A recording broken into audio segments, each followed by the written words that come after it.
Good morning. कैसे हो आप सब? आई विश आप सब बहुत अच्छे हों, स्वस्थ हों, मस्त हों, खुश हों और अपना बहुत अच्छे से ख्याल रख रहे हों और अपने जीवन में आगे बढ़ रहे हों। मैं भी बहुत अच्छी हूँ और अपने जीवन में आगे बढ़ रही हूँ। तो अभी आप सब जानते ही हैं कि BPSC TRE 2.0 new teaching vacancies 6 to 12th की वैकेंसीज़ जो है आउट हुई हैं और उसी की प्रिपरेशन मैं भी कर रही हूँ। और आज मेरा डे सेकंड है इसकी प्रिपरेशन करते हुए। और मैं अभी सबसे पहले सुबह में साइंस पढ़ती हूँ, क्योंकि जो मेन सब्जेक्ट होगा उसमें मैं मैथ्स और साइंस की प्रिपरेशन कर रही हूँ, क्योंकि मेरा मेन सब्जेक्ट मैथ और साइंस रहेगा 6 to 8 के लिए या 9-10th के लिए।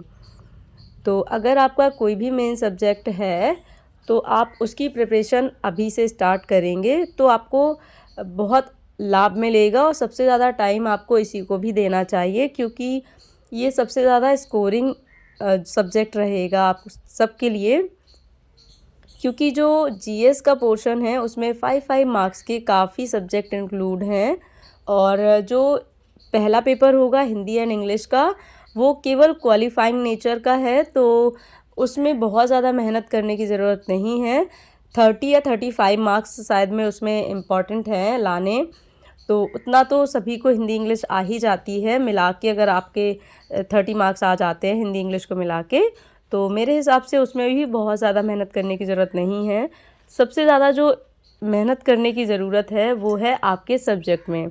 तो पहले आप ये डिसाइड कर लीजिए कि आपका सब्जेक्ट क्या है और उसी के अकॉर्डिंग अपने सब्जेक्ट का सिलेबस अच्छे से पता कर लीजिए और सोर्स जो भी आप यूज़ करने वाले हैं उसका भी आप अच्छे से पता कर लीजिए और इसके बाद आप उसकी अच्छे से प्रिपरेशन कीजिए।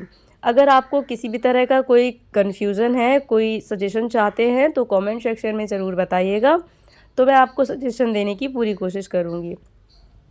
और सुबह की मेरी लगभग 1 सवा घंटे की पढ़ाई हो गई थी। तो अभी देखिए मैंने यशवी को स्कूल भी भेज दिया है और उसके बाद जो है मेरा थोड़ा सा काम जो कि दीपावली की सफाई है वो मैंने करना स्टार्ट किया है। कुछ कपड़े वगैरह साफ़ किए थे और ये फ्रिज भी साफ़ कर दिया है मैंने।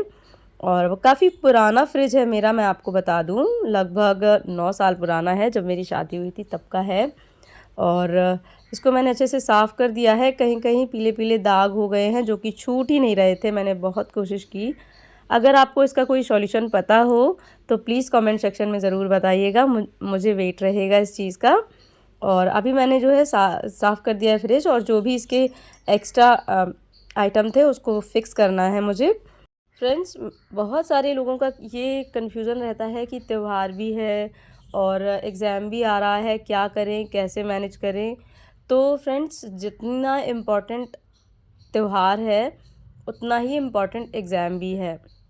तो मैं त्यौहार की सफाई भी उतनी ही कर रही हूँ जितने में मेरा बहुत ज़्यादा टाइम वेस्ट ना हो और त्यौहार भी ऐसा ना लगे कि बिल्कुल कुछ नहीं किया है।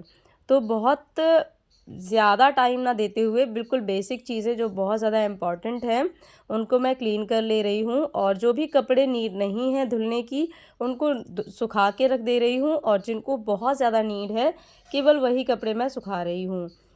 तो इस तरह से मेरा काम जो है काफ़ी अच्छे से होता जा रहा है और दीपावली की सफाई भी होती जा रही है, प्लस में जो है मेरी पढ़ाई भी डिस्टर्ब नहीं हो पा रही है। पर फिर भी कितना भी सोचो कि बिल्कुल आसानी से सब हो जाए ऐसा नहीं होता है। थोड़ी बहुत थकावट एक्स्ट्रा हो जाती है, क्योंकि ऑब्वियस सी बात है जब काम एक्स्ट्रा होगा तो थकान भी एक्स्ट्रा हो जाती है। अभी देखिए 10:30 बज चुके हैं और सबको खाना खिला पिला के सुला के यशवी भी सो गई हैं और अब मैं फ्री हो पाई हूँ अपने लिए। वैसे तो मुझे नींद आ रही थी, मेरा मन कर रहा था कि मैं सो जाऊँ, आलस आ रहा था, पर फिर मैंने सोचा कि मेरे लिए त्यौहार इम्पॉर्टेंट है तो एग्ज़ाम भी उतना ही, बल्कि उससे मेरे लिए ज़्यादा इम्पॉर्टेंट है एग्ज़ाम। तो फ्रेंड्स, अभी मैं यहाँ पर मैथ्स की प्रिपरेशन कर रही हूँ और जब मैंने आप सबको ये इस बुक के बारे में बताना स्टार्ट किया तो बहुत ज़्यादा फ़ैन की आवाज़ आ रही थी, इसीलिए मैं इसको वॉइस ओवर कर रही हूँ। तो मैं आपको दिखा रही हूँ ये मैथ्स की बुक जो कि मैं पढ़ना स्टार्ट कर रही हूँ अभी। और इसमें टोटल 35 चैप्टर हैं और इसमें सभी इम्पॉर्टेंट चैप्टर हैं जो कि मेरे एग्ज़ाम के लिए इम्पॉर्टेंट हैं, और जो भी चीज़ें रह जाएंगी उनको मैं एनसीईआरटी बुक्स से कवर करूँगी। प्लस इस बुक को मैं डेली एक चैप्टर कंप्लीट करती हूँ। तो अगर मैं एक चैप्टर 1 घंटे के लिए कंप्लीट करती हूँ तो ये 1 महीने में मेरी पूरी बुक कंप्लीट हो जाएगी, क्योंकि इसमें से बहुत सारे चैप्टर ऐसे भी हैं जैसे कि वर्गमूल, घनमूल, और जो चीज़ें मैं एक दिन में 2 चैप्टर कंप्लीट कर सकती हूँ। बहुत सारे चैप्टर ऐसे हैं, पर इसमें से बहुत चैप्टर ऐसे भी हैं जिनको मुझे कंप्लीट करने में 1 से 2 दिन लग जाएंगे। तो जैसे भी नीड होगी त्यौहार के बाद, वैसे ही मैं टाइम को और इंक्रीज़ करूँगी पढ़ने के लिए। तो अभी मैंने केवल आपको ये बताना चाहा था कि मैं मैथ्स कहाँ से और कैसे कंप्लीट कर रही हूँ, लेकिन बहुत ज़्यादा फ़ैन की आवाज़ आने की वजह से उसको मैंने वॉइस ओवर किया है, और थके होने की वजह से मेरा मन नहीं कर रहा था पढ़ने का। तो इसीलिए मैंने अपने माइंड को ये समझाने के लिए कि पढ़ाई बहुत इम्पोर्टेंट है अभी मेरे लिए, तो मैंने सबसे पहले माइंड पावर एक बुक है मेरे पास, उसको पढ़ना स्टार्ट किया है, जिसके 4 चैप्टर मैं पहले ही पढ़ चुकी हूँ। तो इसका 5वां चैप्टर मैं आज पढ़ रही हूँ अभी, और बहुत छोटे छोटे चैप्टर्स हैं इसके, तो 5 से 10 मिनट में ही कंप्लीट हो जाते हैं। और इसको पढ़ने के बाद माइंड में एक मैसेज जाता है कि हाँ, कोई काम आपके लिए कितना इम्पोर्टेंट है। अगर काम इम्पोर्टेंट होता है तो थकान मायने नहीं रखती है, और अगर कोई काम आप थकान को साइड में करके करते हो और उसका रिज़ल्ट आपको अच्छा मिले, तो आपको उस चीज़ को थोड़ा-सा समझना चाहिए और अपनी थकान को कुछ दिन के लिए साइड में करना चाहिए। क्योंकि माइंड ऐसा ही होता है, हमारा दिमाग हमसे कहता है कि सो जाओ, बॉडी को बहुत रिलैक्स देने की कोशिश करता है, बॉडी को बहुत आराम वाले ज़ोन में ले जाता है, और आपको ही ये डिसाइड करना होता है कि आपके लिए आराम ज़्यादा ज़रूरी है या फिर कोई काम। तो कभी-कभी हम किसी ऐसी सिचुएशन में होते हैं, मान लीजिए कि कोई हॉस्पिटलाइज़ हो जाता है, तो वहाँ हमारी पूरी रात ऐसे चली जाती है, हम सो भी नहीं पाते हैं बिल्कुल, और फिर भी हम उस चीज़ को एडजस्ट करते हैं, क्योंकि हमें पता होता है आज वो नीड है कि हमारा सोना मायने नहीं रखता है, हमारा आराम मायने नहीं रखता है, हमारे लिए हमारा पर्सन जिसको हम लेकर आए हैं वो मायने रखता है। तो ऐसे ही हमें अपने माइंड को ये ट्रेनिंग देनी होती है, ये समझाना होता है कि आराम को छोड़ो, थोड़ा-सा पढ़ना ज़रूरी है, नहीं तो चीज़ें बहुत पीछे छूटती जाएँगी। वैसे ही बहुत ज़्यादा वेट हो चुका है, बहुत चीज़ें वैसे भी बहुत ज़्यादा पीछे छूट चुकी हैं, तो अब जो भी मौका मिल रहा है उसको बहुत अच्छे से यूटिलाइज़ करना है, क्योंकि बहुत सारे लोग जब आपको अपोज़िट क्वेश्चन करते हैं, आप पे ताना कसते हैं, तो उनको आंसर करने का ये ही एक ऐसा मौका होता है।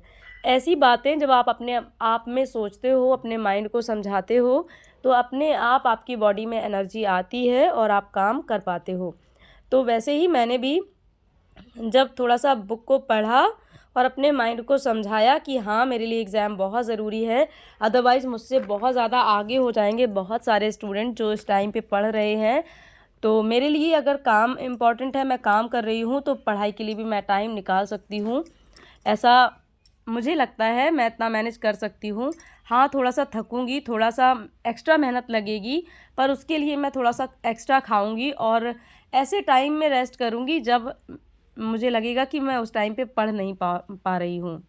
तो इस तरह से मैं अपनी पढ़ाई मैनेज कर रही हूँ, अपने माइंड को ज़बरदस्ती ये इंस्ट्रक्शंस दे रही हूँ कि मेरा पढ़ना ज़रूरी है।